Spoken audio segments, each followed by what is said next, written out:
Hello, what have we here?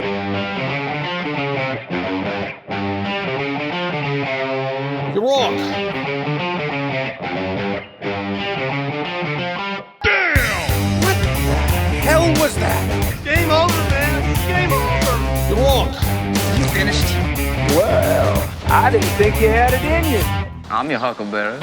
Greetings, boys and girls, lemurs and squirrels, and welcome to the Week in Geek, a wholly owned subsidiary of free-range Idiocy, wherein we present our midweek dose of geekery for you, woohoo, the people. That was more like getting a goose. That wasn't really a woo. It's like a Pillsbury Doughboy sort of thing going on there. Sit back and relax as we scrape the best news we found off the bottom of the interweb shoe and let you know exactly how we feel about it. I am your Uncle Todd, and with me, as always, is the lead editor-in-chief bottle washer of the Week in Geek. I give you the man they call Tim. Generals gathered in their masses, just like witches at black masses. Evil minds that plot destruction. Sorcerer of death's construction. In the fields, the bodies burning, as the war machine keeps turning. Death and hatred to mankind, poisoning their brainwashed minds. Oh, Lord, yeah. Greetings and salutations, my friend. How are you? You know, you could have actually done that as Ozzy, just with him talking instead of the singing. Generals got I know. No, that was quite lovely. I am doing well, sir, and yourselves. I'm good. This was, of course, well, people may not realize, we're going to have a very wrestling-centric Week in Geek Yet today. again. And, well, it is an anchor point unto which we orbit. So, how are you? Oh, geez, what'd you have there? A little ambrosia? What's going on? Oh, lordy, that's good. Oh. Ooh, the vapors, baby. It's not a Kentucky hug, but it's so lovely. Oh, very nice. What is that you're having, by the way? That is Whistle Pig Piggyback 6-year rye. Oh, very nice. A little Vermont vapor action over there. And spreading. Oh, it's lovely. Jeez. Oh, it's just kind of, it's going out into Do the you need to go off camera for a minute? I might. Like having a little experience over there. I'm having a moment. Oh my God. How are you, sir? How are you? That's like the third time you've asked me this. Are you good? I want to make sure you're okay. They have medication for this, you know. Well, what can I say? Jeez. I'm going to have my sugar bomb. Yes, you do that. Shat yourself sideways later on as you're So how are you doing, by the way? Oh my gosh. I'm doing well. Let's see. And any updates we have, any updates of consequence to put forth? Well, I'll answer it for you because you know what? You can just run the show and I'll just sit here and drink. How about that? Maybe you should. So here's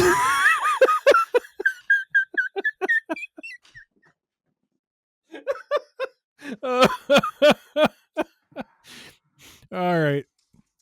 My bad. But, well, sir, we're having a little bit of a planning session here. There we go. Here he comes. Watch out, ladies and gentlemen. Oh, God. Every time. Oh, we're having a bit of a planning session this week for one Uncle Todd's travels to the Midwest come February.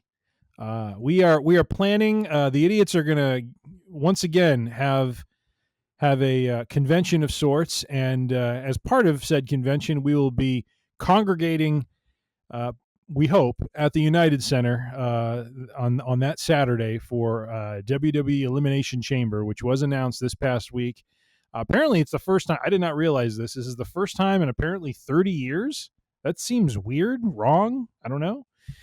But 30 years since WWE has held a PLE at the United Center, but they will be having Elimination Chamber. So We don't know what kind of tickets we're going to get. We know that right now WWE is obscenely pricing things, so this will be interesting. But we are planning a little something there. So looking forward to having you out, sir. And are you going to be like how are you getting here? Are you paddling your way here? Are you going to be our next episode, our Friday episode, is going to be planes, trains, and automobiles. Are you going to be, the trifecta to get here? Are you going to be hitting all modes of transportation? What's your plan? Yeah, you can actually talk now. I'll let you talk. Yeah, go for it. Oh, well, thank you. I appreciate it. Thank you. I'm glad I have. The champ can do. I'm glad I have the floor. And funny enough, it is going to be planes, trains, and automobiles. I'll be taking the train out to Chicago. And then because we don't have trains that run west to east in any kind of timely manner, I'll be flying back to the state of Maine from Chicago. And in between, I'm sure there will be automobiles. I'm sure we will take our annual Uber trip where we both think that we're going to go into the light. And it will be in a Prius. Lord, I see the light. I'm sure it will be, because it always seems to be a friggin' Prius whenever we get an Uber together. Yeah. And it's some disgruntled person who missed was it a Prius NASCAR in Denver? Yes, it was. It was really? like the shadiest Prius ever. It was like you could actually, as he's going down the highway at like 95, you could hear like one of the quarter panels barely held on. I heard that. I know you just go on this guy right over here. He goes on his phone as soon as we get in the car. I am blissfully unaware of anything going on, and he's over there tweeting and thinking about Christmas, and I'm just like, we're dead. We are dead. And then I'm here just cool as a cucumber, just on my phone, and then Uncle Todd's over here like, cool as a cucumber. In the meantime, he's pooped his pants twice. He's just trying not to let it on. Well, it will be a momentous occasion when you come out, sir, and we will do it up. We will gorge ourselves on barbecue. We will, we do need to. I need to take you to a couple other restaurants in the area. To broaden your palate, broaden your experience. I'm all for Chicago. So. I think that what we're going to have to do is because of the time difference that is involved here. Yes. I think we might have to post event come back to Casa de la Man They Call Tim and do a quick recording session of our reaction to the event fresh from it.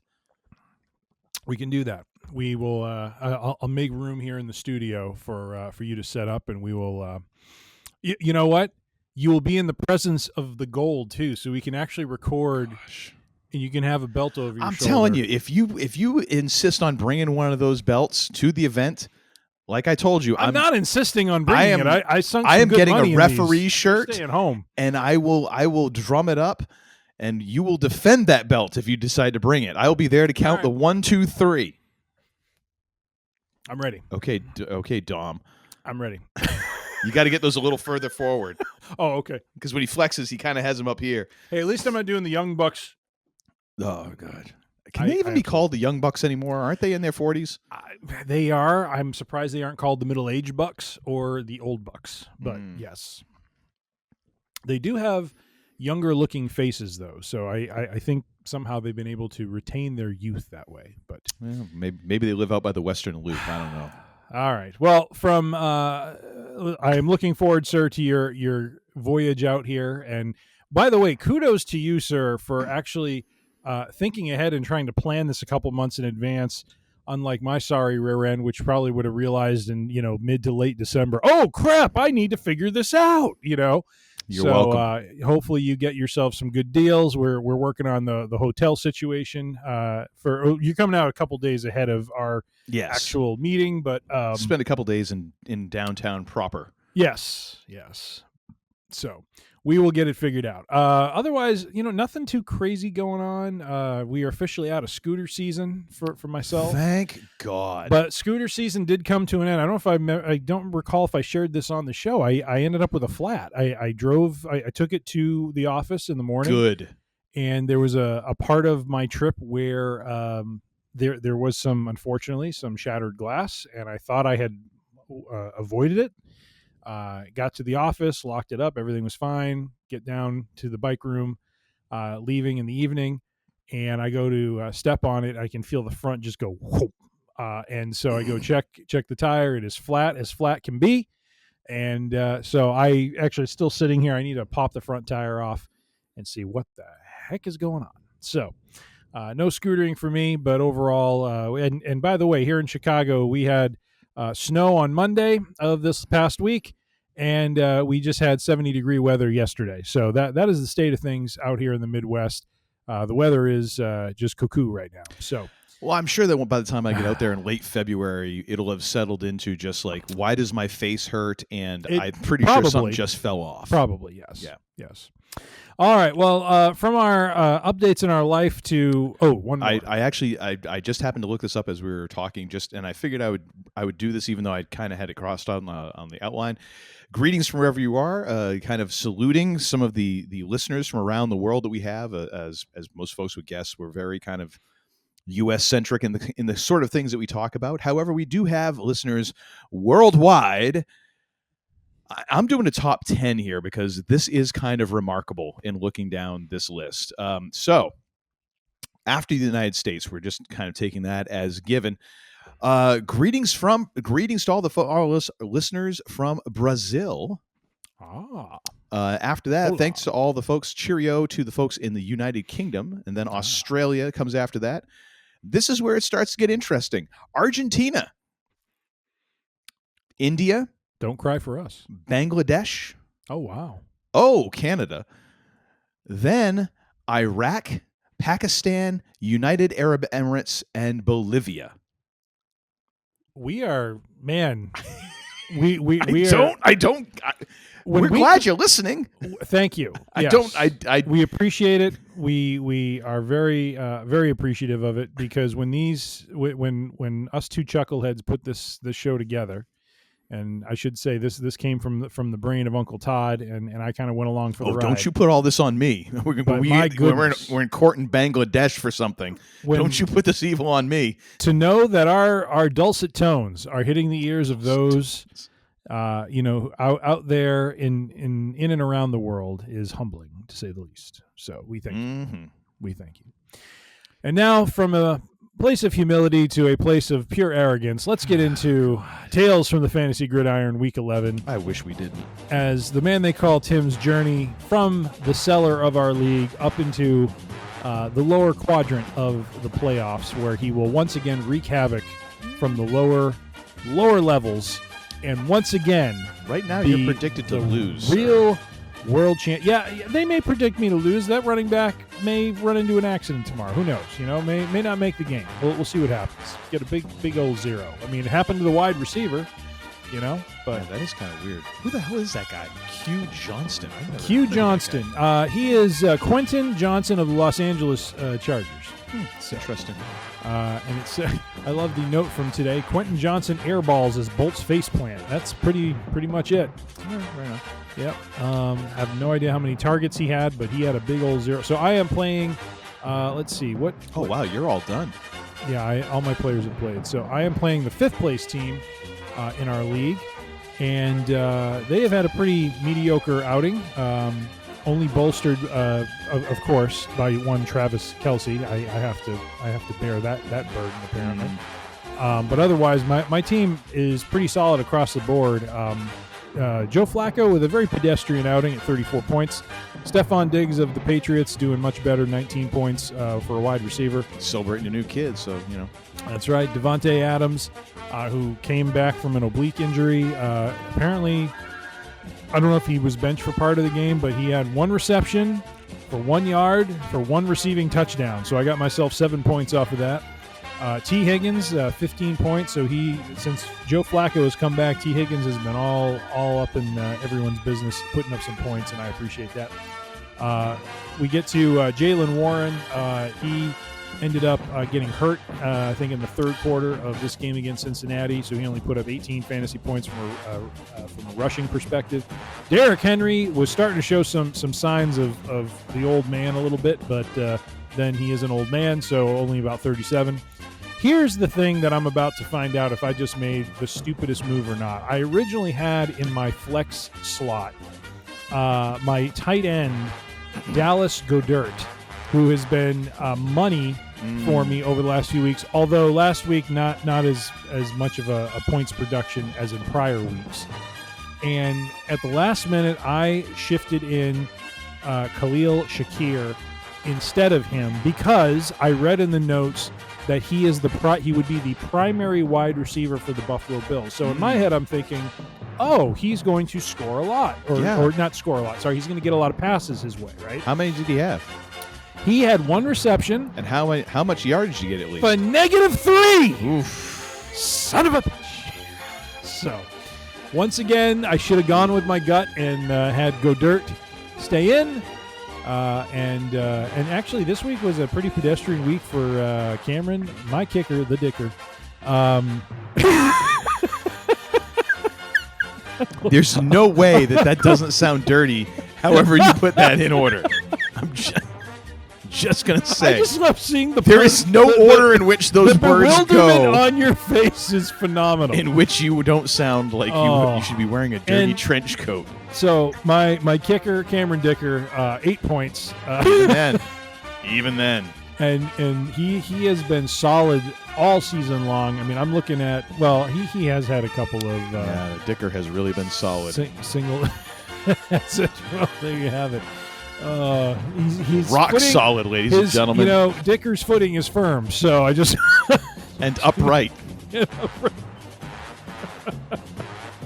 And then lastly, and honestly, this is kind of like the MVP of my team. Baltimore defense has been just insane. I mean, 20-plus points for the last couple weeks.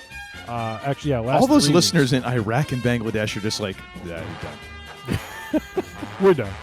But overall, so I got 162 total fantasy points for the week. All my players have played.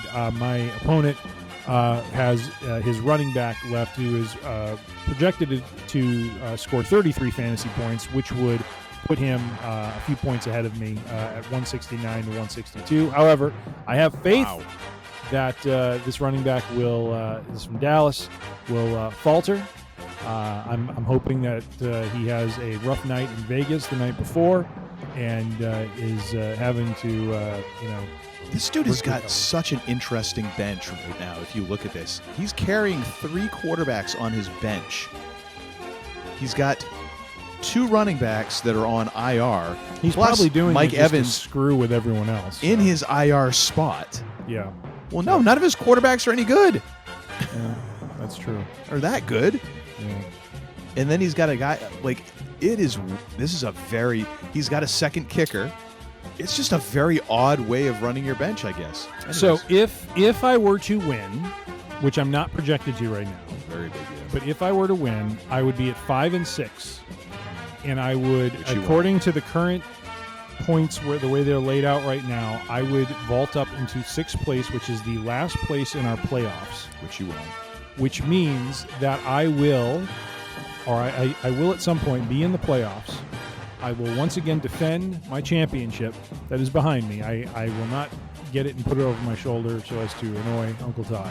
You got a whole lot of weeks before that starts, sir. You realize that. I'm just saying that, once again, best in the world could show up, wreak havoc from the bottom trenches of the playoffs, and once again rise to be the cream of the crop.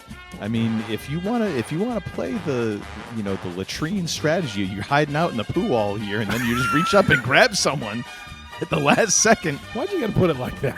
Because that's essentially what you're doing. I'm not on purpose. I'm simply saying, much like.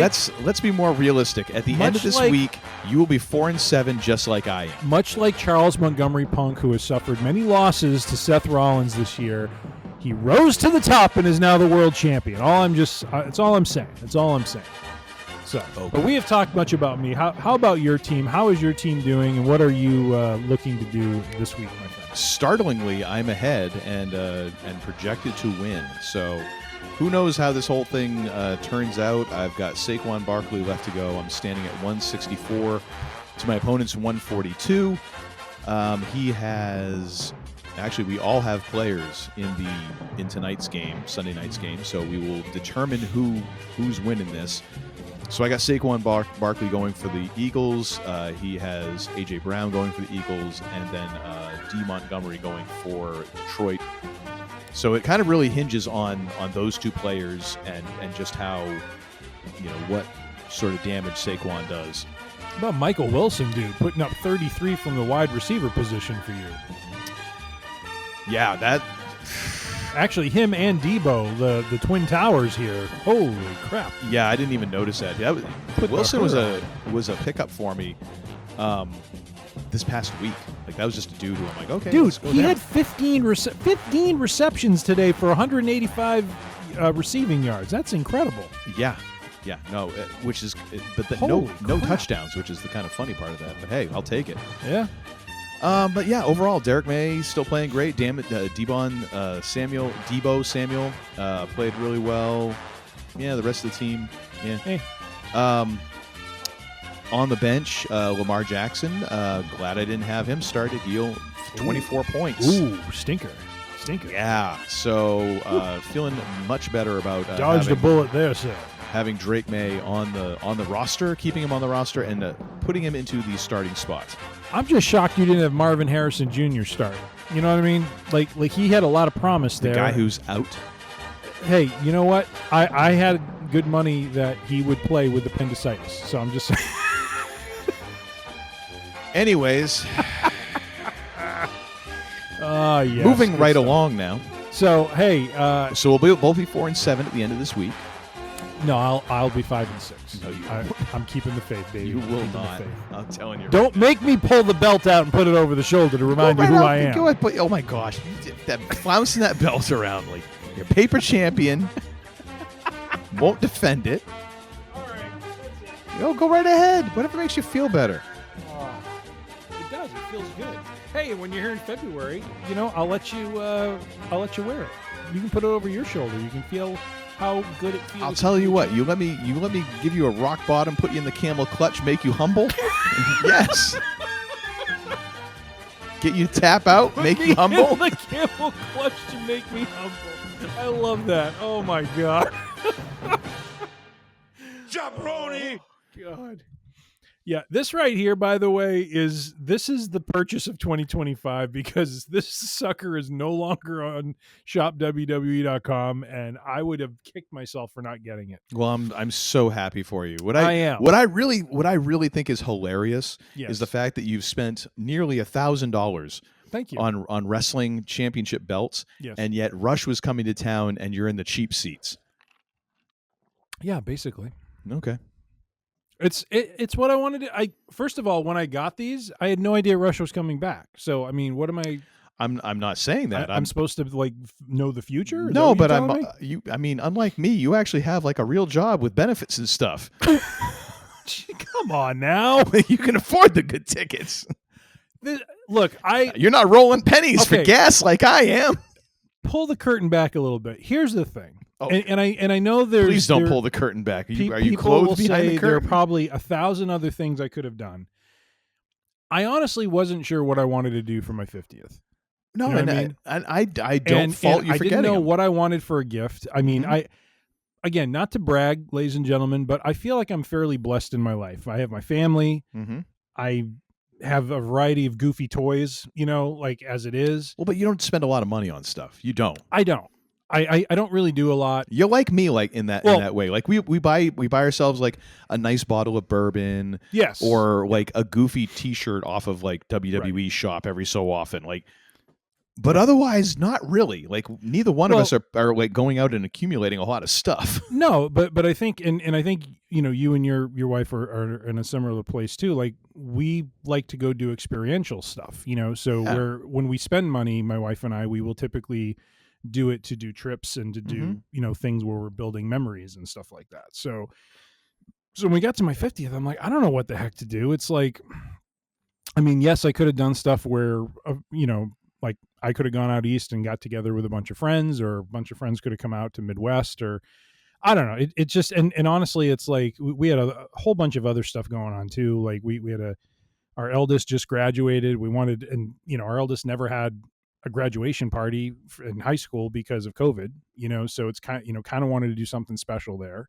Mm-hmm. So I was just kind of like, I didn't really know what to do for myself. So I just said, hey, I've always looked at these things, and why don't, just do a little something. So that's where we are. That's where we are. And then I happen to, also be the fantasy champ. So just kind of, it's a prop that plays into the shtick. So that's where we're at.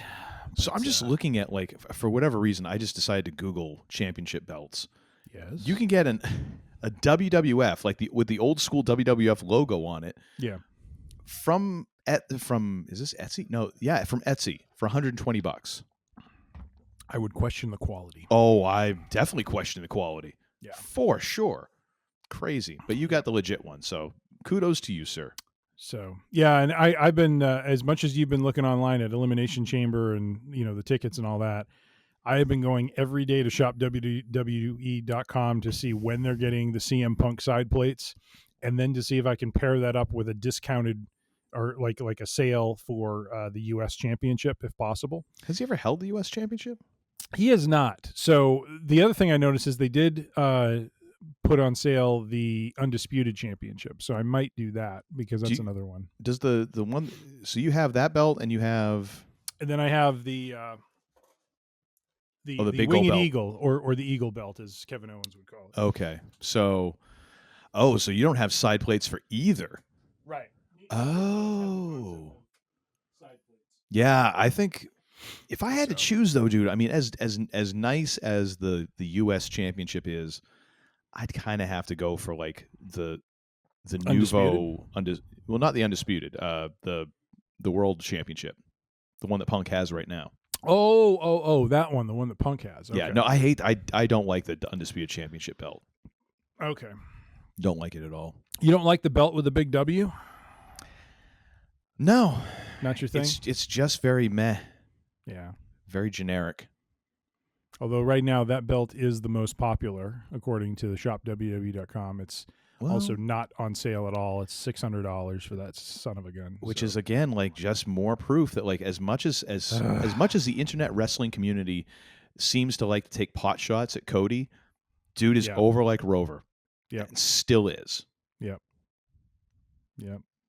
I don't know. Sorry. I meant Punk's belt is the most popular right now. Oh, sorry. Okay. Well, actually, no. I take that back. Both belts are labeled most popular. Both the Undisputed WWE title and the World Heavyweight Championship replicas are both.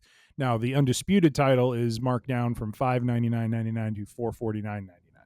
Now, also keep in mind, like that most popular tag, I mean, we are talking about the fake sport with manipulated headlines and winners. So, I mean, it wouldn't surprise me to, manipulate those things just a little bit.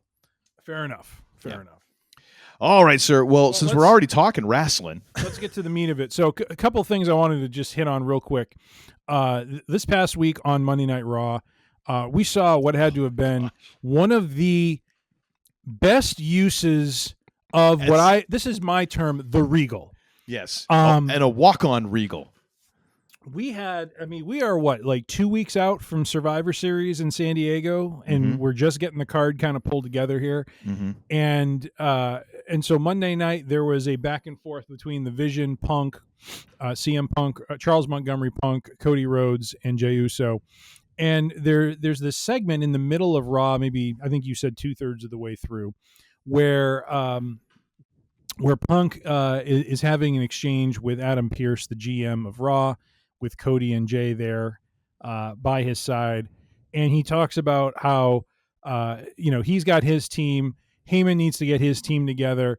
We're done with the games. And then Adam Pearce says, "Are you asking me what I think you're asking me?" And I love how you described in our text. You're just like, Punk does the Punk equivalent of an eye roll, which is basically to look down with his grin on his face. And then all of a sudden he looks up and he's like, "Regal!" And all of a sudden the camera pans to the side. And there is Lord Steven Regal right there, William Regal, standing there, and the crowd goes nuts for him. That was the best part, was to hear the pop that he got just from being on camera. And you get this barely audible "gentleman," like he usually says in a very calm voice. And then all of a sudden we got the Regal War Games. Nobody does it like him. Now, did you see the NXT comes home bit where they had all the folks coming back to NXT Yeah. and all that, and so Triple H showed up with Shawn Michaels. Yes. And then Regal came out because they were talking about like, well, what if I want to come back to NXT? And they're having like a face off. And then Regal comes out and somebody yelled out War Games in there. He's like, that's my bit. Thank you.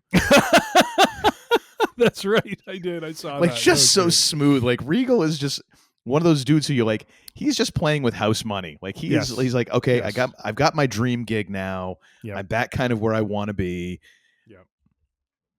Life is good. Yeah. Life is good. It's and so just but he always kind of has a little bit of that attitude, and He does. 100%. Yeah. 100%. And then the part I liked afterwards, and only Adam Pearce, I think, could have done this because otherwise it came off kind of cheesy.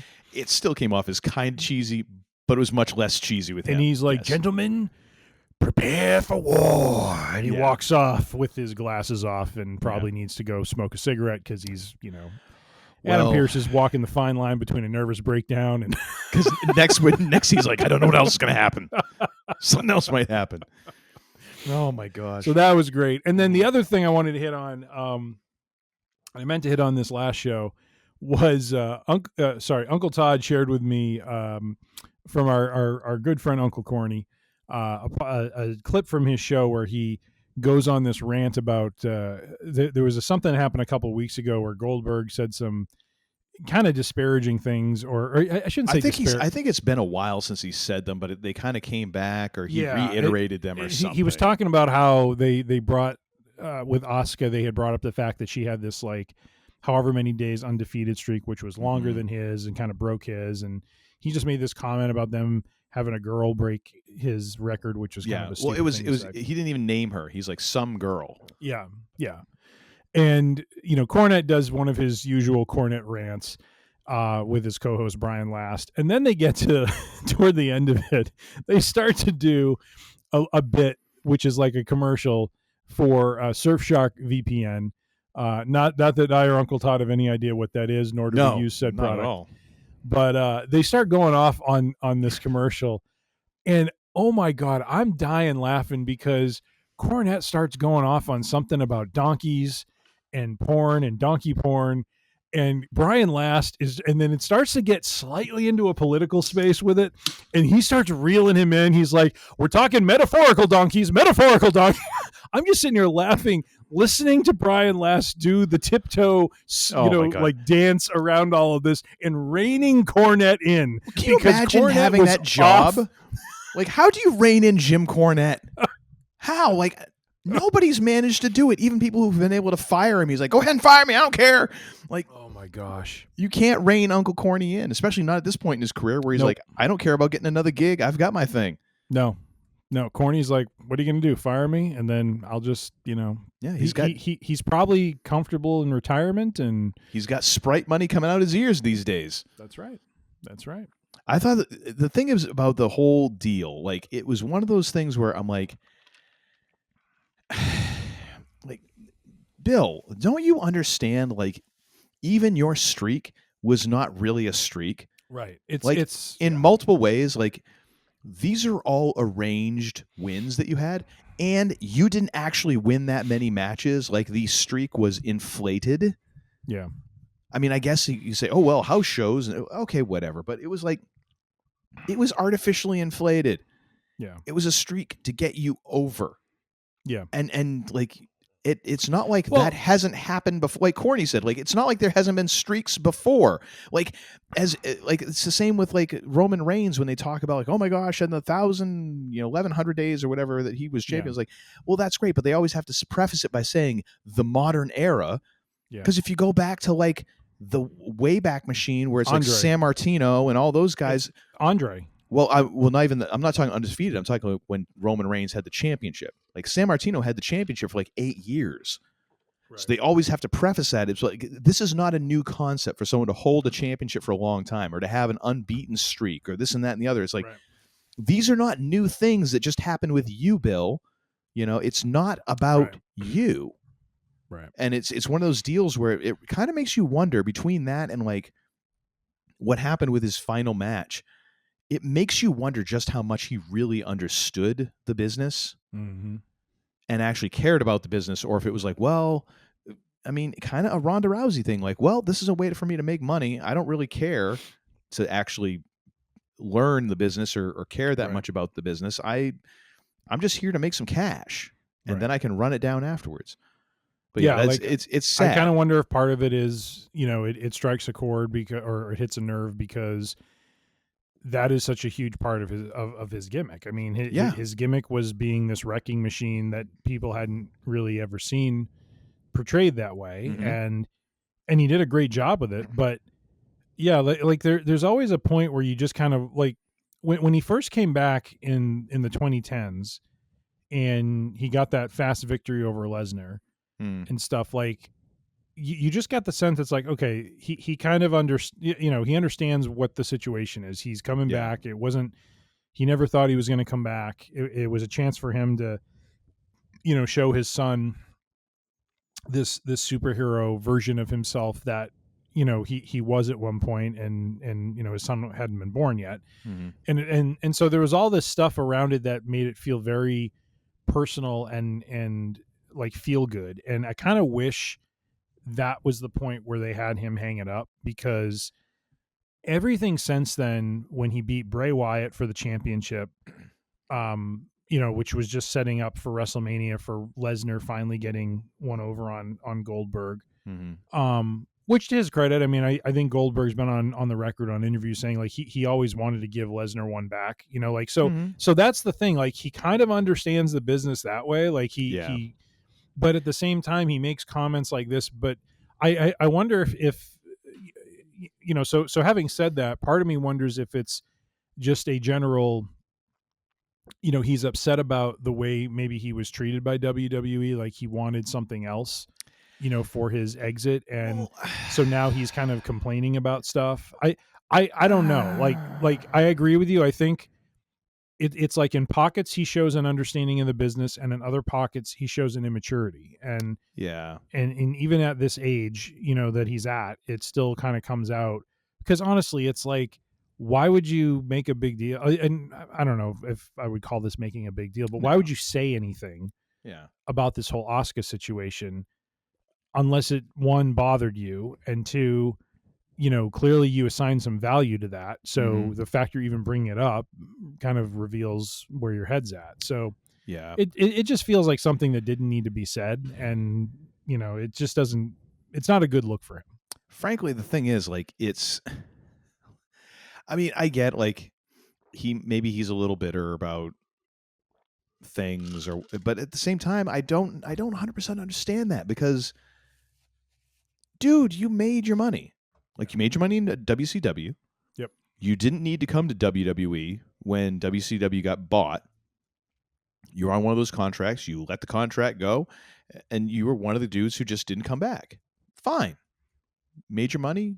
Go on your merry way. When you came back, you were pushed every single time to the moon.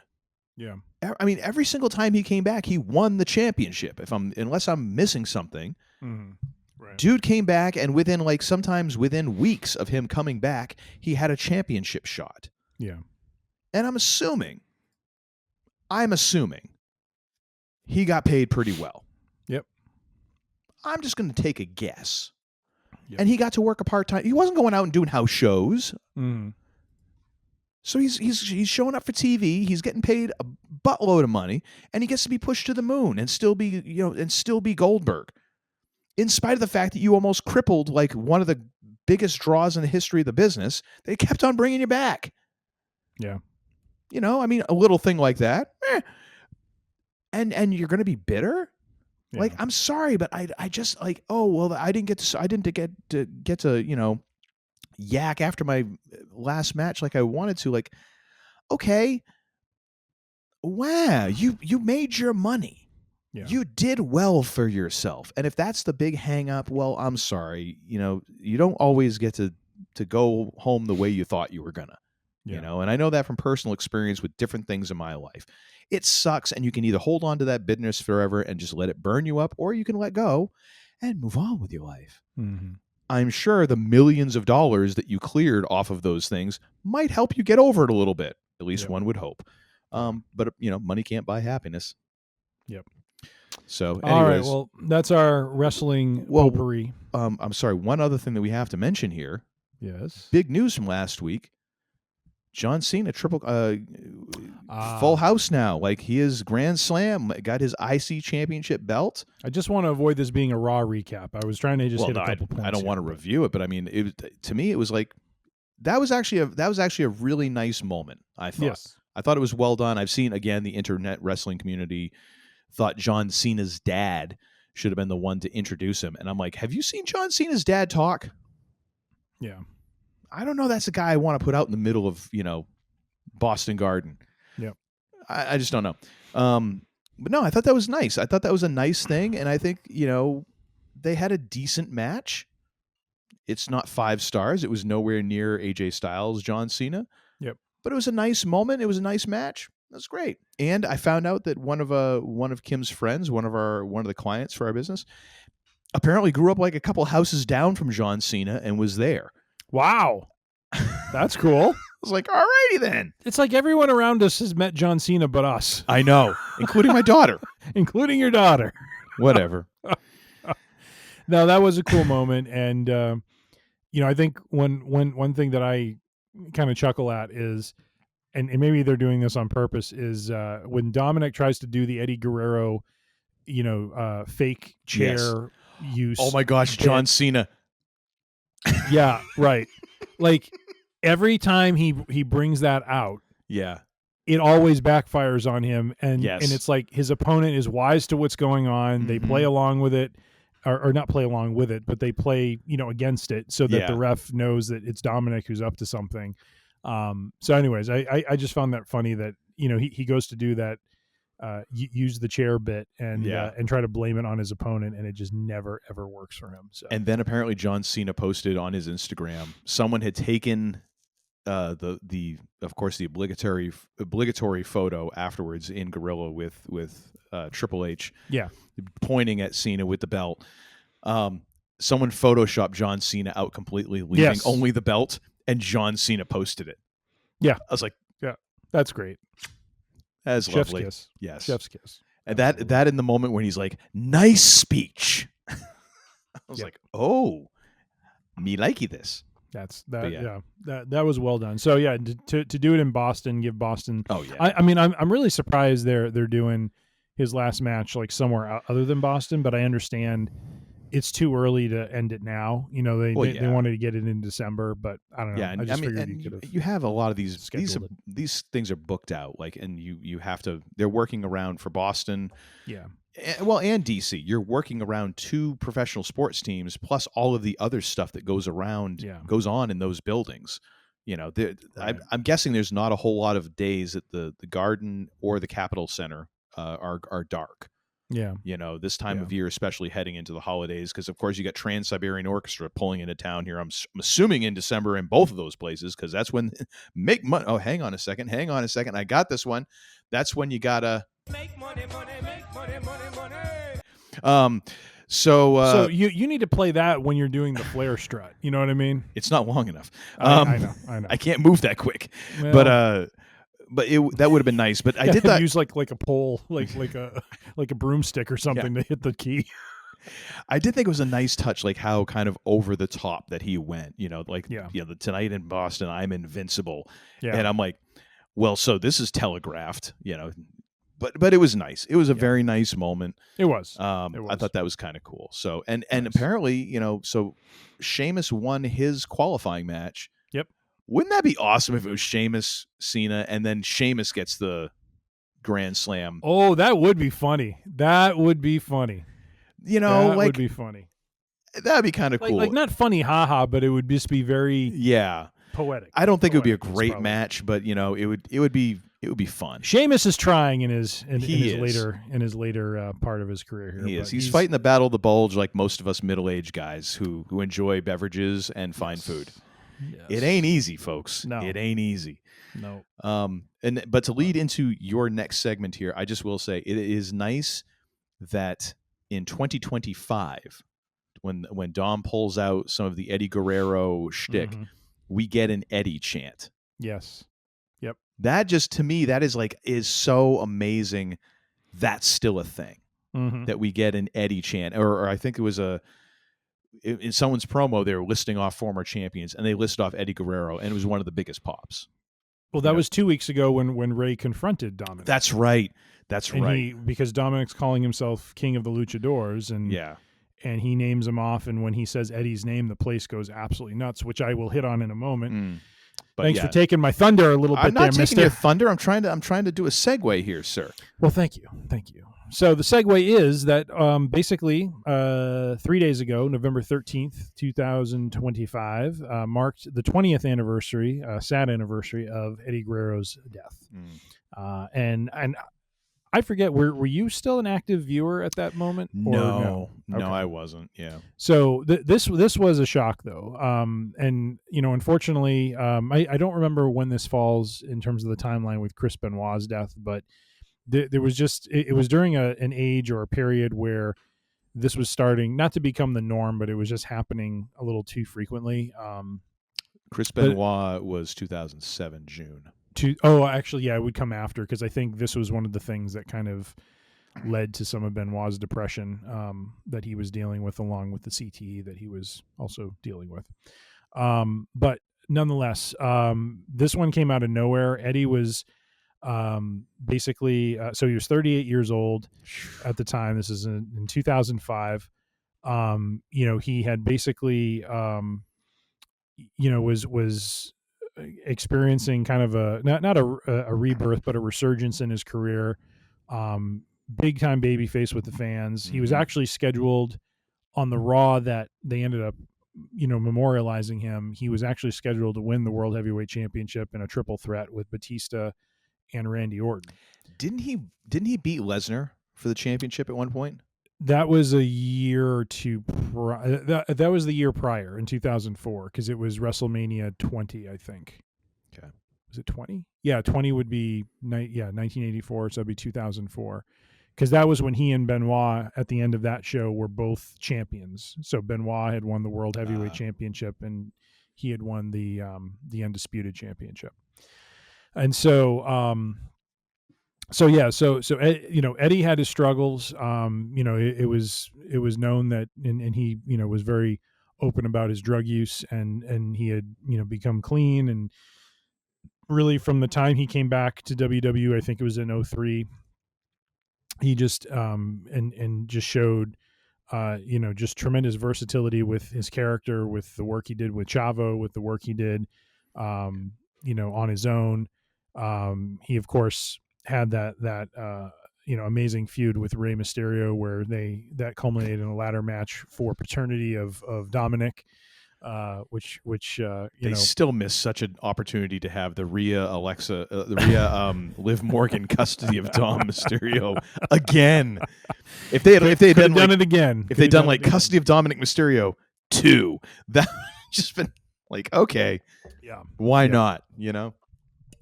But to understand the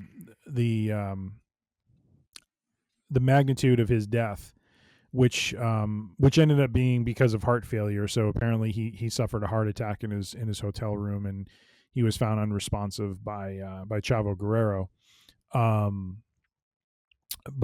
the magnitude of who he was really on display at that Raw that Monday, where you had a lot of very tearful, remembrances from his colleagues, from fellow wrestlers, from, staff at WWE.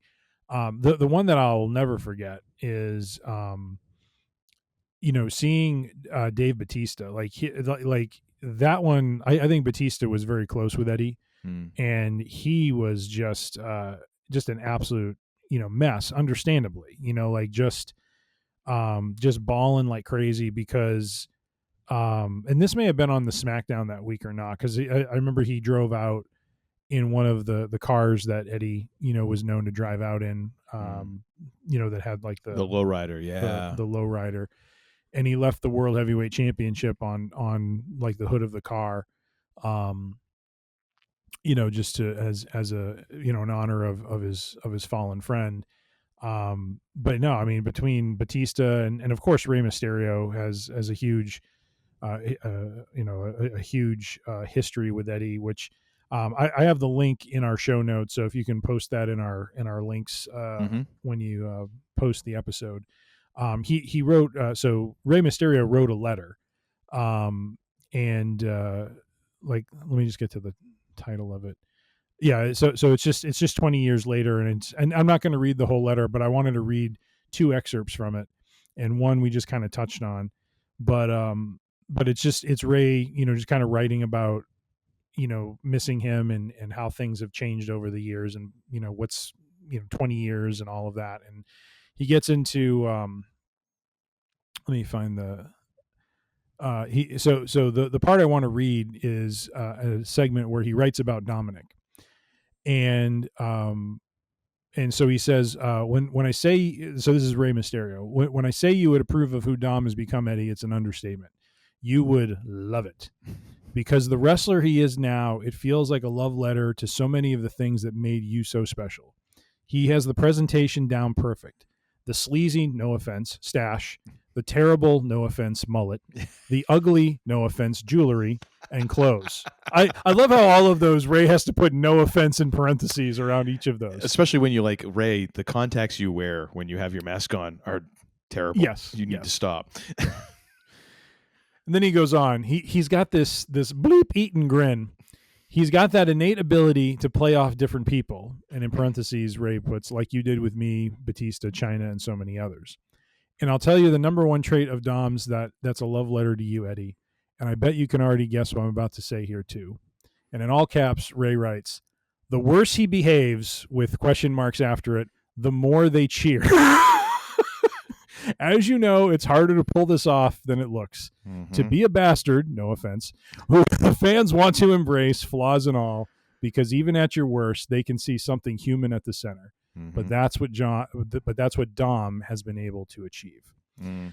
So I thought that was really cool. And then he goes on to basically talk about what you just described from 2 Raws ago, where he's talking about confronting, he wanted to tell the short story about, coming back after being out for 7 months. And he writes, my music hits, I walk to the ring, and basically I'm like, Dominic Mijijo, come on, you're not serious. Are you really going to stand there and in this ring and claim you're the king of the luchadores, that you're better than El Santo? And he writes in parentheses, nice pop, that you're better than Blue Demon, another nice pop, that you're better than Eddie Guerrero.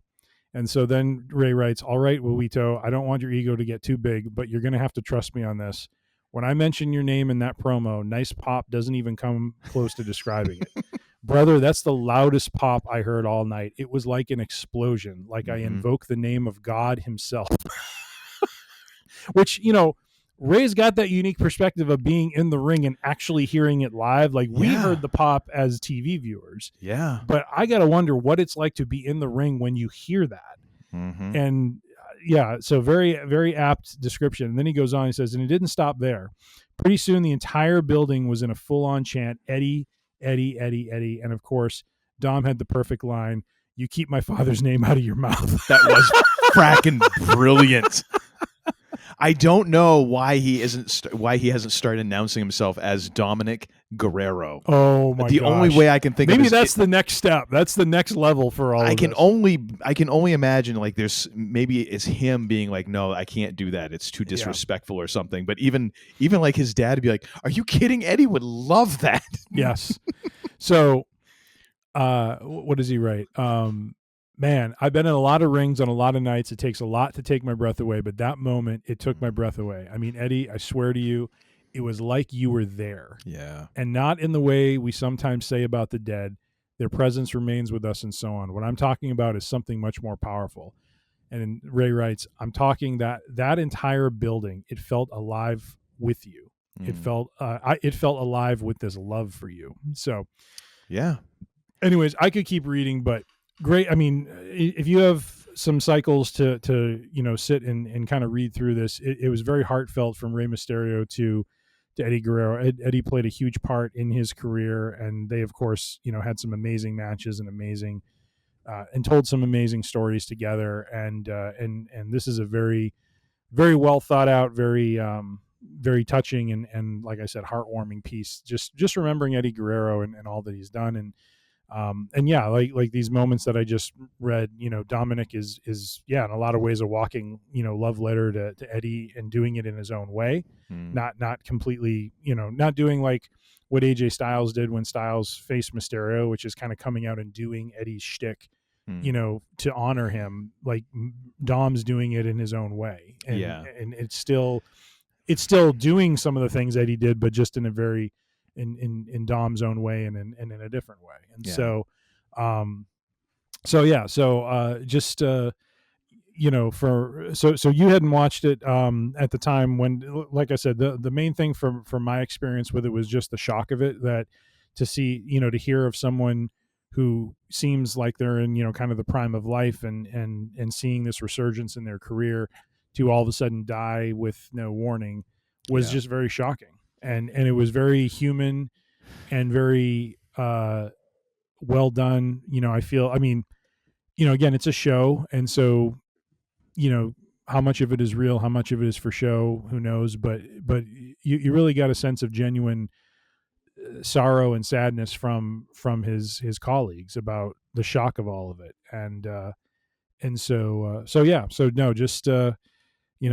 Raise a glass. I mean, I don't have a drink poured yet, but I'll raise my Pellegrino. Well, bottle. Hey, in honor of Eddie's sobriety. That's right. What better with water? So, viva la raza, my friend. So,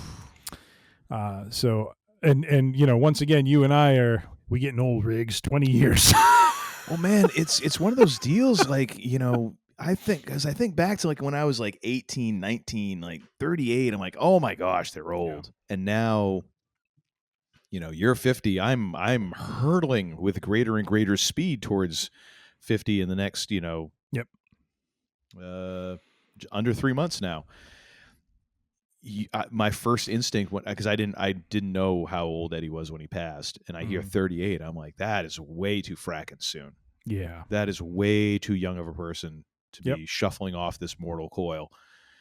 And it's I mean, it's a shame when anyone dies unexpectedly, when tragic happens. I mean, it is with anybody, but it's a little bit weird when it is someone who is famous, and because there is this shared possession of that person. So even though you don't know them, you feel like you know them a little bit more than like, some faceless, nameless person that you just read about in the obituaries in your local paper.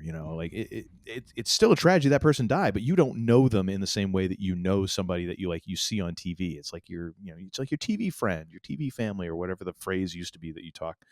I remember for like a communication class in college, sorry. Mm-hmm.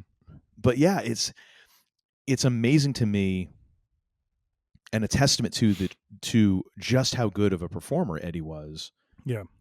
That this love was engendered for him that is carried forward 20 years. Yep. And it's not all fans that were there 20 years ago. There's a lot of people who have watched. Like for me, I didn't catch this era of Eddie Guerrero. I remember Eddie Guerrero when he came into the WWE as part of the Radicals. Yeah. And then immediately like busted his elbow and was out for like 6 months. That was horrible, watching that frog splash and seeing his elbow out of joint. I'm pretty sure we watched that live that Monday. We did. And that was a Lilac Lane special, my friend. But I mean, there's a lot of folks like me now where I have gone back and I've watched some of those moments. And I remember like seeing the video of Eddie winning against Lesnar, and I was just like, oh my gosh, like people are going nuts. Yeah. Like, it wouldn't surprise me if there's people like tears streaming down their face in the audience. And he just had that way of connecting with people, and it's similar to it's kind of similar to where Dom is at right now, because people, even though his character is a heel, they're appreciating the work he's doing as a heel. Like they're appreciating the fact that he is like playing this scummy heel and doing it kind of really well. Yeah. Which is this mixed reaction of like people are still cheering for him because they're like, my God, he's really good at this. And it's like, no, you're supposed to boo him.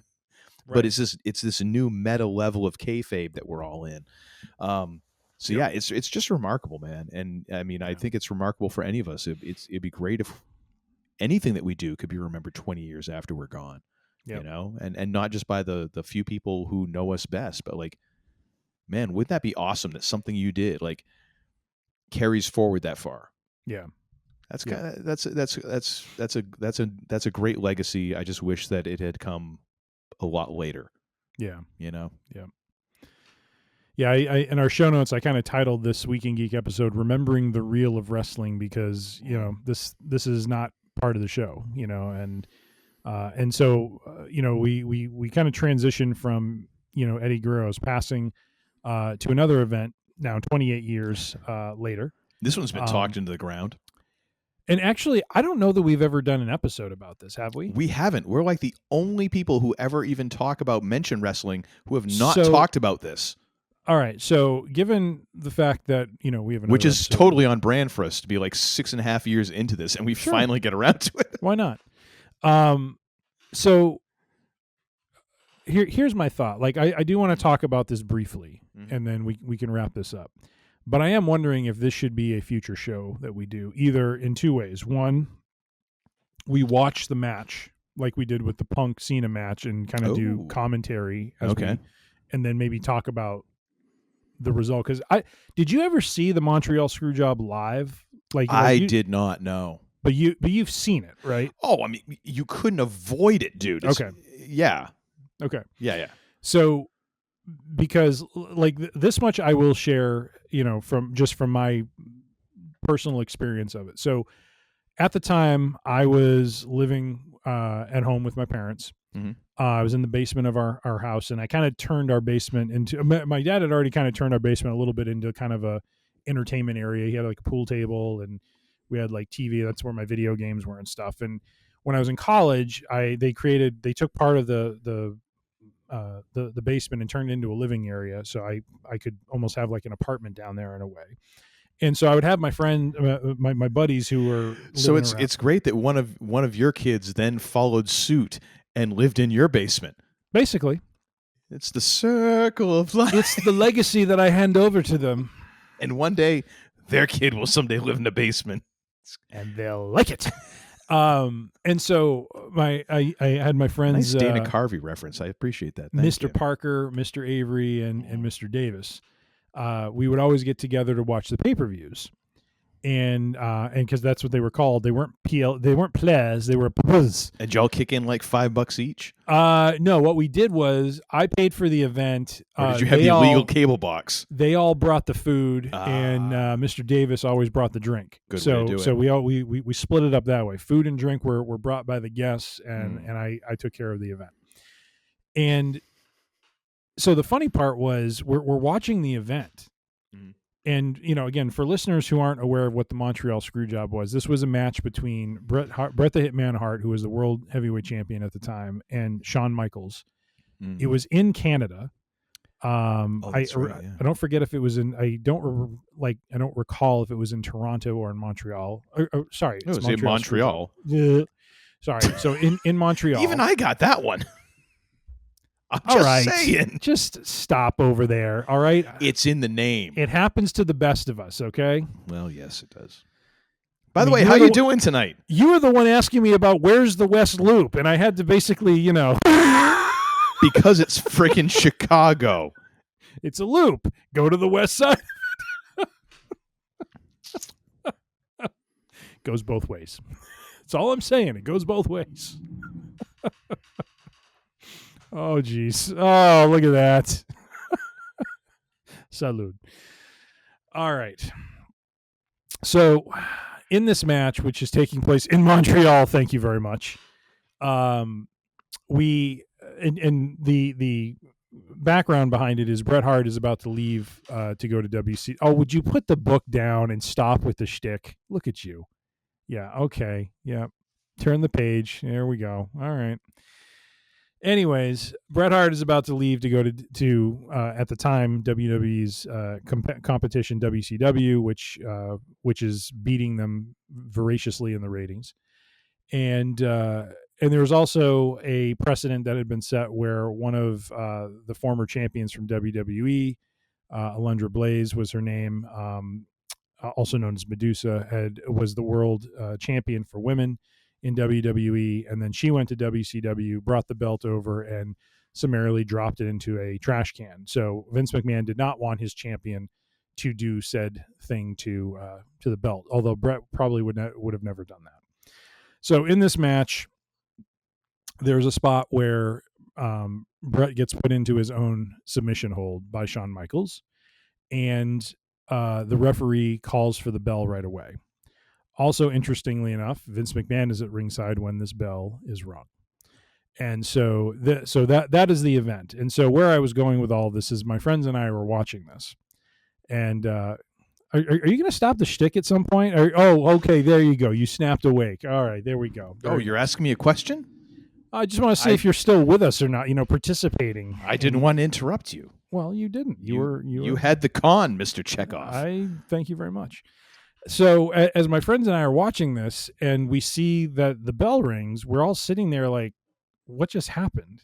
And all of a sudden Shawn Michaels' music hits and you just see, just the scene unfold. You see Michaels playing, confused. You see Brett clearly confused, but also kind of understanding what just happened. And all of a sudden, kind of chaos starts to break out. Michaels is grabbing the belt. He's running for basically the exit. Bret Hart is staring at Vince McMahon and hawking one of the most disgusting and visibly large loogies that you've ever seen down upon him, which is just disgusting. Although probably warranted, given the situation. And you have, just this scene playing out that you're just like, is this part of the show? Like what exactly just happened here? And then the event ends and you just see Michaels turn around just before he goes through the curtain into the back, turns around and jumps up and down with the belt to celebrate, probably because he was prompted to. I think Triple H was with him and was kind of whispering to him, like, play it up like, you won and that sort of thing. And so just in that moment, it was incredibly strange because you're just like, what the heck just happened? Yeah.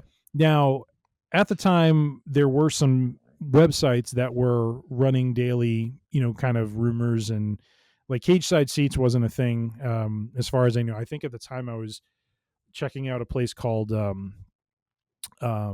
Scoops. I think it was called scscoops.com. That might still be around.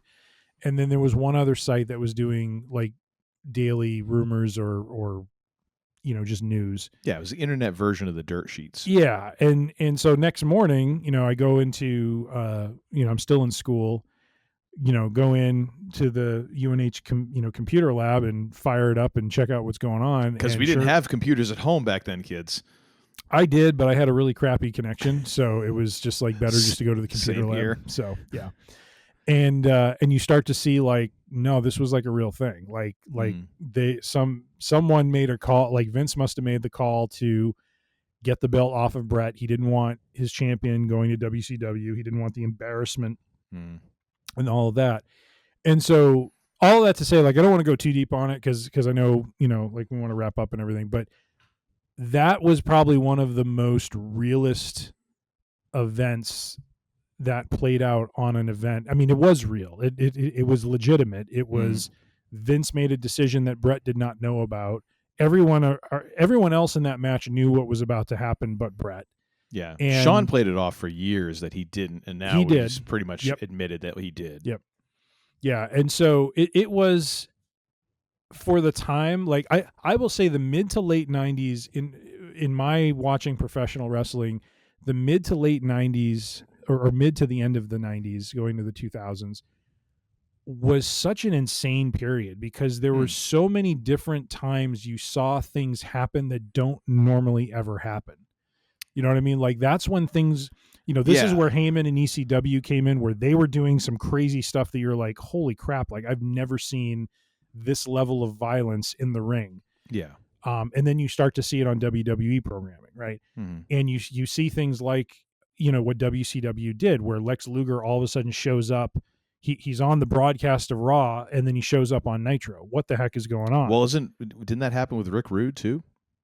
that happened after. So Yeah. Luger was the initial salvo in the Monday Night Wars because Well, that he was the first Raw. That was the first Nitro, correct? first Nitro, wasn't Yeah. under contract with WWE except for a handshake agreement. He was legally, allowed to Yeah. do that.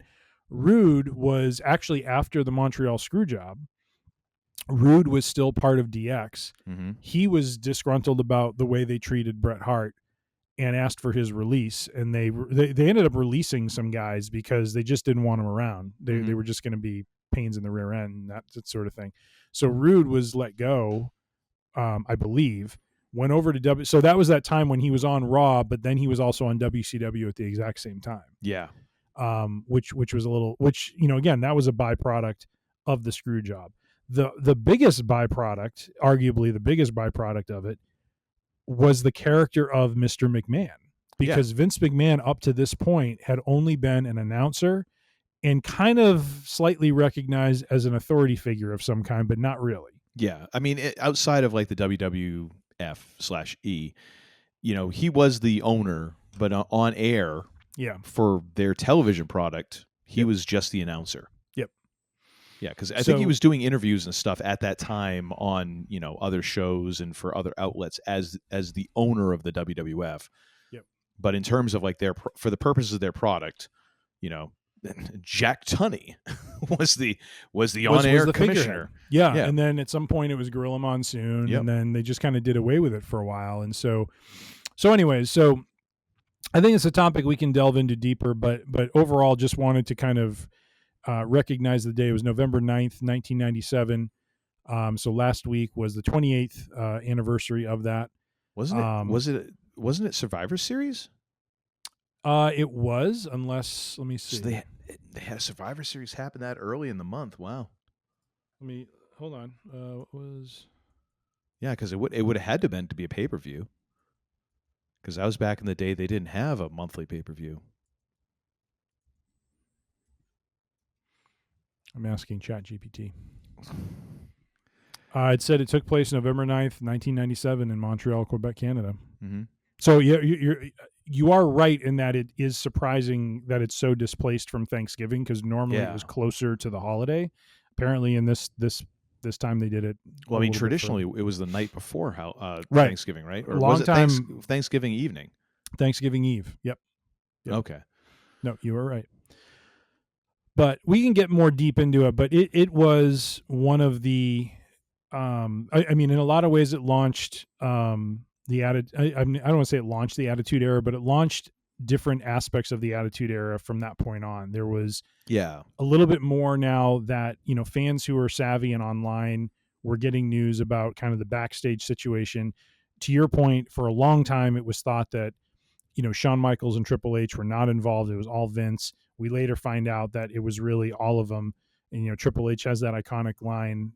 I mean, not from the show, but just if you watch documentaries about it, Paul Levesque is basically like, if he's not going to do business, then we're going to do business for him. Like very much of the mind that if he's leaving, he should drop the belt regardless of where it's being done. Yeah. Problem was Bret and Shawn hated each other at the time. And Shawn was doing himself no favors in ingratiating himself with Bret and feeling like he would do right by him. Bret did not want to lose in Canada. That's kind of on him. Like he's a little too much into his gimmick, and he felt as a person, as someone from Canada, that I should be going over. And so there were just a lot of factors in play that kind of led to the situation playing out the way that it did. But it was such a very real situation that just had such a ripple effect and impact on the industry. Yeah. That, not that it directly led to WCW's demise or anything like that, but the direction that WWE started going into after that, it just lent itself to somehow transforming Vince's company from being the dominant standard bearer of professional wrestling to now, in a very strange way, they were now kind of the underdog fighting back. And this new version of Vince was very different. And and people wanted to see someone like a Stone Cold beat the crap out of him. Mm-hmm. And that's what we got, in the Attitude Era and with a lot of the characters. You got that class of wrestlers who all kind of stepped up because there was no established star at that time. And until until that rocket took off with Austin, you had a lot of stars who, would go like there were a lot of great main events you could put together with a lot of those main event stars. And so anyways, it is the realest of events in professional wrestling is the Montreal Screwjob. It's kind of crazy when you think about the fact that the Mr. McMahon character lasted longer than the WWF as an entity. Yeah. Yep. And longer than Vince's initial run on WWF as an announcer, as a talking head, as all that. Like, this character literally propelled the company forward for the next 20 years almost. Yeah. That's insanity. Yeah. When you get right down to it. It's crazy. Absolutely. And what's even crazier to let me just get the date of this right. And also, like, I think that it's one of those deals where if you look at it, it's almost like a Tom Brady, like when the Patriots drafted Tom Brady and people were like, oh my gosh, you must have known this. And Belichick was like, if any of us had known that he was going to be as great as he was, we should have all been fired for letting him go into the 6th round. Yeah. And it's almost the same sort of thing. Like, if Vince actually knew that this was going to become like this character that would then do this, is like, well, he should have just like packed up shop and for not doing it like 5-6 years earlier. Yep.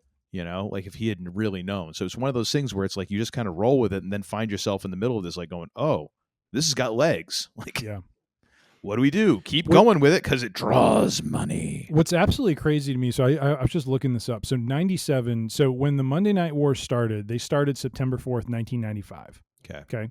This was 2 years, a little over 2 years after the Monday Night Wars started, and WCW was still winning. Mm-hmm. It's 97. In 4 years, less than 4 years, because this was March 23rd, 2001, WCW is no more. Yeah. So this period of time, like 95 to 2001, is a 6-year period where there's a lot of crap slammed into it. Dude, a lot of crap. The equivalent that I would put with this, and it was the first thing that came to my mind, which is amazing considering that how good this bourbon was, by the way. Oh my sweet mama. But it's literally the space race of wrestling, of professional wrestling, where it's just like stuff is happening, things are developing. Like, we go from like the point of like, we don't know if we can actually launch something into outer space, to someone walking on the moon in this short period of time where it's like, wait a minute, what just happened? Yep. Like, I forget what wasn't it like it was Interstellar. Yeah. Where the fathers where they went on the planet and the kids are aging super fast. Well, no. Yes, I mean, that's another thing I should have thought of. But no, I was thinking back with who plays the dad? Matthew McConaughey's father. All right. Father, John Lithgow. John Lithgow, thank you. And he's talking about, back then, it seemed like they were inventing something new every damn day. And that sort of thing. Like, that was what it was like watching wrestling back in like the mid to late 90s. Yep.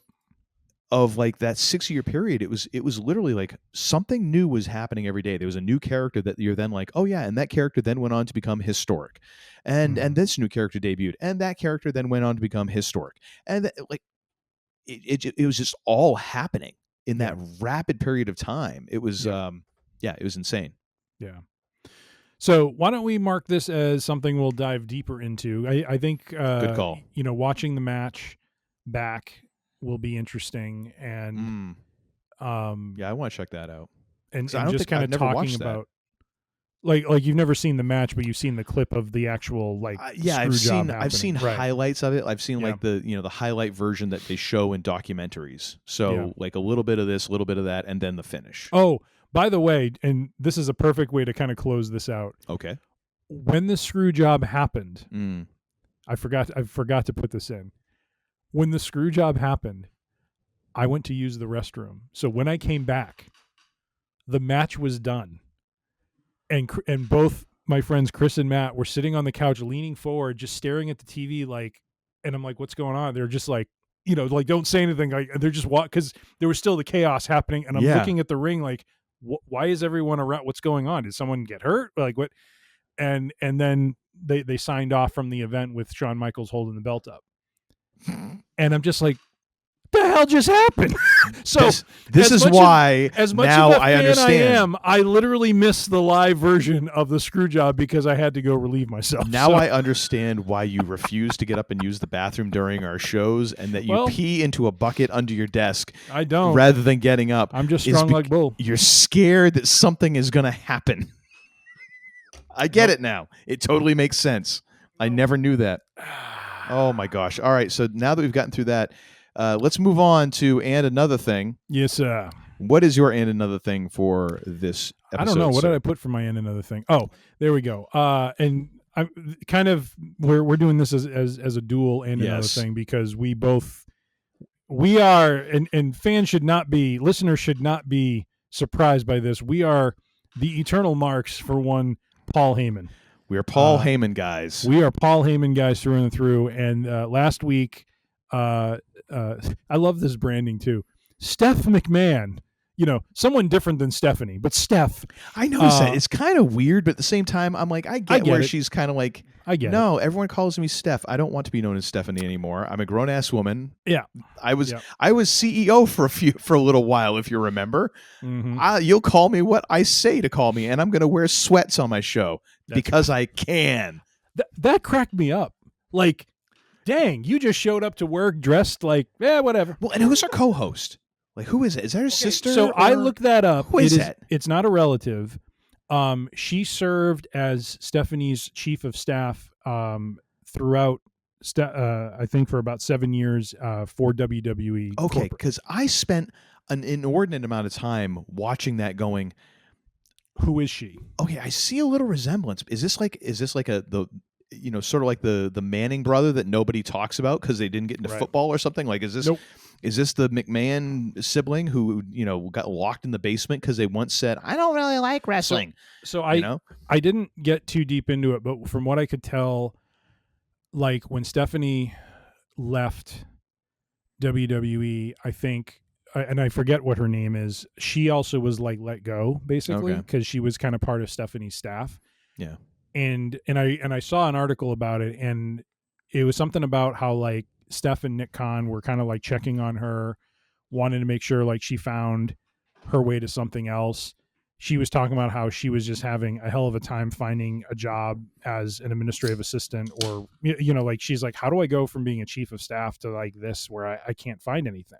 Well, I imagine it's a bit hyper specific. Yeah, being in that industry, even though it's Right. corporate, like. And so it sounded like between both Nick Khan and then Stephanie trying to start something new, that she kind of pulled her into this, and so that's where she is. So, But the contrast of those two in like sweats and Yes. like workout gear, and then Paul, of course, Paul Heyman, in his yeah. finest. yes, who looked like he went to the same bronzing tanning salon as Braun Breaker, apparently. So, That is one hell of a tan. Like, I mean, oh good my- Lord, Paul. Kevin Owens is not pleased. No, Kevin Owens is no. not pleased. No, And just not to mention, like, if I I'm don't trying want to say the show title here. I don't even want to create too much of an image in people's minds, but if that's an all over tan, that's a lot of tanning. That's a lot of tanning solution that's going on. That comes in a 5-gallon bucket in it. So the show we're talking about is What's Your Story Oh, with yes. Steph McMahon. That is the name of the podcast if you're interested. And the Okay. guest is the Oracle, the wise man, the god of ECW, Paul Heyman. Yes. I love how he put that too. He's like, I was a god of my own universe. Which isn't too far from the truth when you're a booker and you run the show, No, and you're an on-air character. and you're an on-air character. Yeah. Yes. But I got to say he again, Heyman is such a fascinating person. It was interesting to hear him talk about how he views himself, how he doesn't feel like fans really want the authentic him. They want the guy that they pay money to see, that they don't pay money to see the real me and stuff. And that was a very interesting thing. The thing that was most interesting to me though was the story he told about his mother and his mother's journey from basically occupied Poland to how she finally made her way. Oh, see, I haven't gotten all the way through the thing.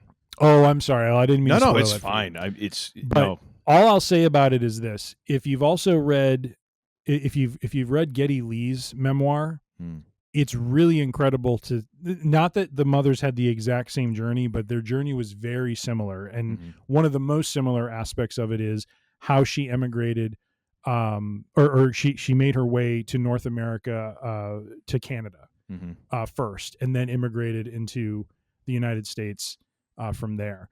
And so, but to hear him tell his story, and, you know, really the point of that story was, he was talking about his mother's like jubilance during his bar mitzvah, and why she was so happy and why she was so joyful that day, and talking about all the stuff that she went through to get there. Yeah. And how, you know, she had to, and I think what he said was something to the effect of how she must have viewed her life through the lens of the separation that happened when she went to Auschwitz, which is basically she was good enough, you know, like she was capable to work. And what he said was, what they would do is, if there was a parent with a child, they would just take them into this other line, because if you kill the child, the mother then doesn't function. So they just would kill both of them.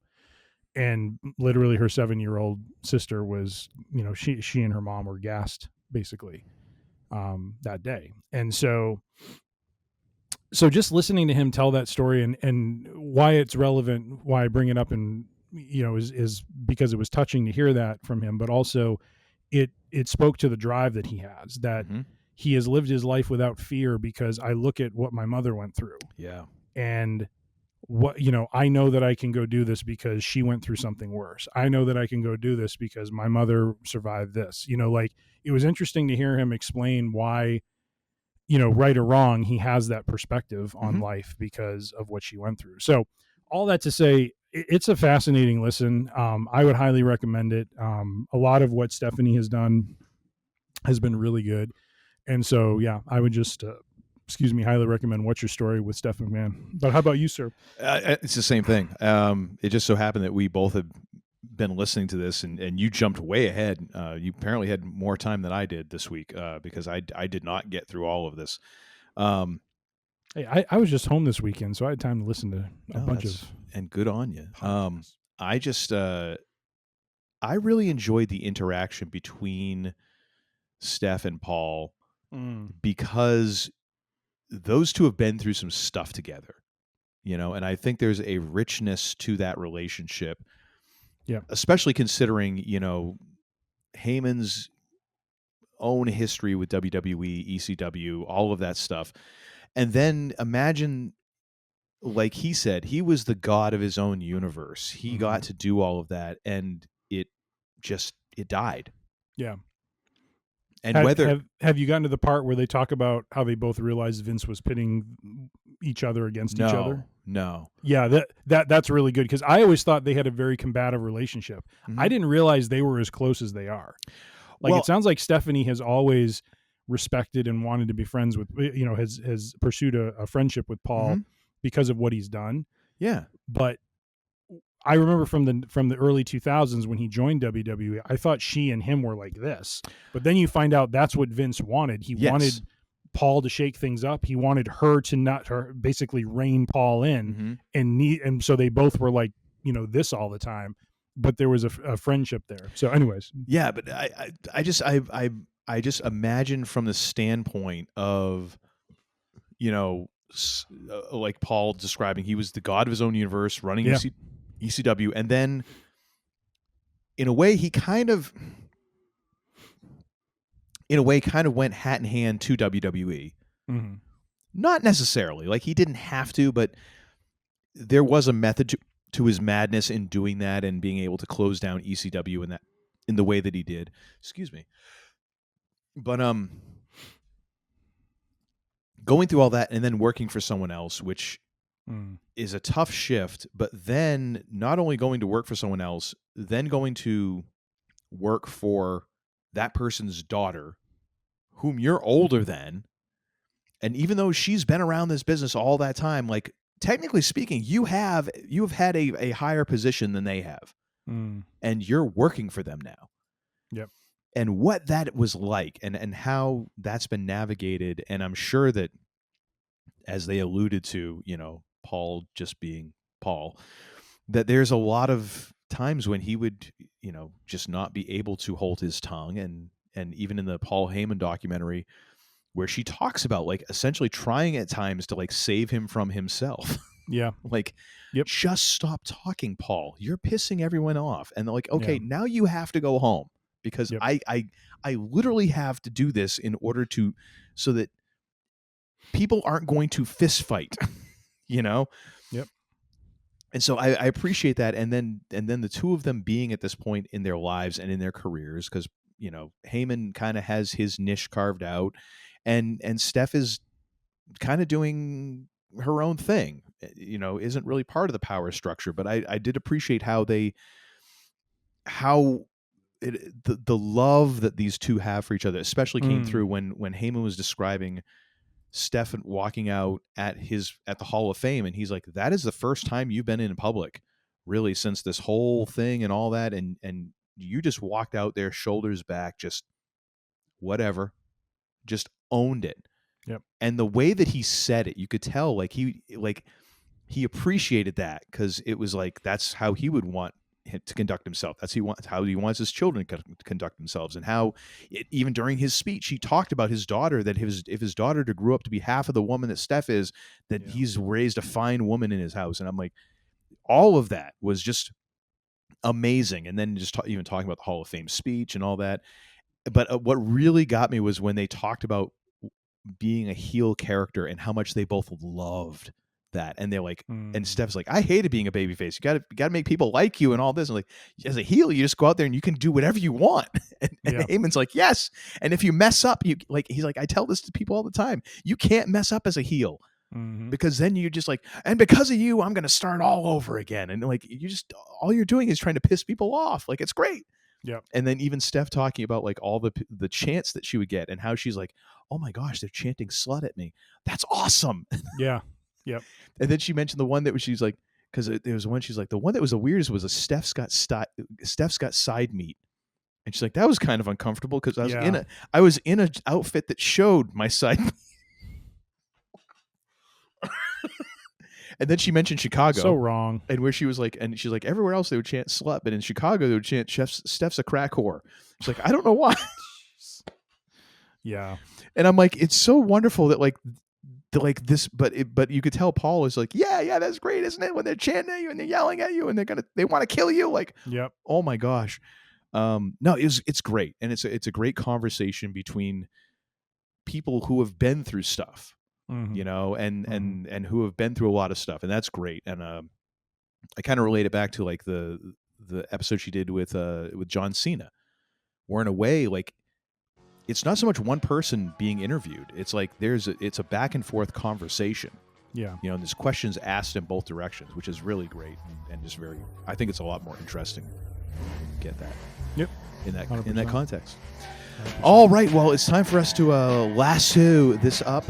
Ladies and gentlemen, thank you for watching and listening. We do so appreciate you. If you want to get the audio version of our podcast, you can go to freerangeedc.com and you can find all of our episodes there. You can subscribe through Apple Podcasts, Spotify, Podbean, Pandora, Amazon, all of the usual suspects, as well as many more. Just search for Free Range EDC. You can find full video episodes on our YouTube channel.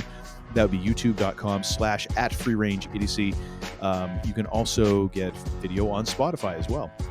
And if you want to follow us on the social medias, you can find us on the aforementioned YouTube, also on Facebook and Instagram. All of those are @freerangeedc. If you have any questions, thoughts, concerns, or show ideas, send those to us at tim@freerangeedc. He'll get back to you at freerangeedc.com. I need to make that official. He'll get back to you forthwith, if not sooner. And that covers about everything. Sir, take us home for this. As usual, we say to the interwebs, you suspect. We don't know what your reputation is in this town, but after what you tried to pull today, you can bet we'll be looking into you. But to our listeners, we say good day, ladies and gentlemen. And until that day comes, keep your ear to the grindstone. Very nice. It's not our usual long outro, but we'll take it.